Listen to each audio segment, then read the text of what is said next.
ஒரு மாதத்திற்கு முன்பு என்று நினைக்கின்றேன், அவர்களுடைய பொதுக்குழுவோ செயற்குழுவோ முடிந்த பிறகு தமிழகத்தில் எங்களுக்கு போட்டி திமுகவோடு மட்டும்தான் அப்படின்னு ஒரு வார்த்தை சொன்னார். ஸோ பாஜகவோடு எங்களுக்கு போட்டி இல்லை. அப்போவே சூசகமாக தெரிந்து விட்டது, பாஜகவோடு தான் நாங்கள் ஒரு வேளை செல்லக்கூடும் அப்படின்னு. ரெண்டாவது, கொள்கை என்பது வேறு, கூட்டணி என்பது வேறு. கூட்டணி என்பது தேர்தல் தேவைக்காக வைத்துக் கொள்வது. அதற்காக நாங்கள் கொள்கையை விட்டு கொடுக்க மாட்டோம்.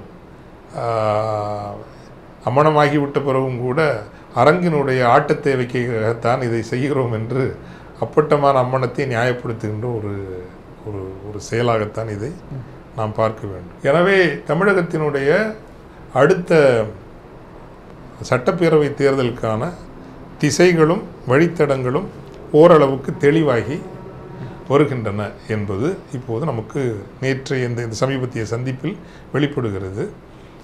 பாஜகவை மன்னிக்கவும், அதிமுகவிற்கு உள்ளேயே பாஜகவை கூட்டணியை ஆதரிக்கிற வலுவான சமூகங்களினுடைய பிரதிநிதிகள், அதிலும் குறிப்பாக மேற்கு மண்டலத்தினுடைய கொங்கு வேளாள கவுண்டர் சமூகத்தினுடைய பிரதிநிதிகள் வலுவாக ஆகிவிட்ட போது அவர்களால் கட்சியை உடைக்க முடியும் ஒருவேளை என்கின்ற ஒரு அச்சுறுத்தலும் இருக்கின்ற பொழுது வேறு வழி இல்லாமல் தான் இதற்கு ஒத்துக்கொண்டிருப்பார் எடப்பாடி அவர்கள் என்று நினைக்கின்றேன்.